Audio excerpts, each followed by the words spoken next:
magaalaa Shaggaritti barattoonni 140 ol sagantaa nyaataatiin fayyadamoo akka ta'an magaalichi beeksiseeti kan inni jiru. Sagantaan nyaataa kun manneen barnootaa magaalaa Shaggar 293 keessatti hojiirra kan oolu yoo ta'u, namoonni 2800 ol immoo carraa hojii kan argatan ta'uu ibsameeti kan jiru.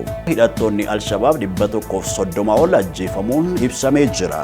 Duula waraanaa giddu galeessaa fi kibba Somaaliyaatti geggeeffameen hidhattoonni Al-Shabaab 130 ol kan ajjeefaman yoo ta'u, kunis immoo raayyaan ittisa biyyaa Somaaliyaadhaa opereeshinii geggeesseen hidhattoonni kun kan ajjeefaman yoo ta'u, meeshaaleen waraanaa hedduunis akka booji'ame ibsameeti kan jiru. Oduu gaddaatiin gaazexeessituun TV Ayinaalem Baalchaadhaa du'aan addunyaa kanarraatii boqotteeti kan jirtu.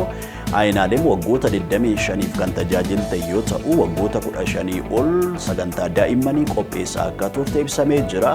Ayinaalem dhibee tasaa ishee mudateen mana yaalaatti yaalamaa osoo jirtu lubbuun ishee akka darbe ETV'n gabaasee jira. Ayyaanni dhaloota Yesuus Kiristoos kan bara 2023 guutummaa addunyaa irratti guyyaa har'aa kana kabajamuu eegaleeti kan jiru. Ayyaanni dhaloota Yesuus Kiristoos guutummaa addunyaa irratti sirnoota garaagaraatiin biyyoota adda addaa keessatti kan kabajamu yoo ta'u, namooti adda addaa hawwii qaban walii ibsaadha kan isaan jirani.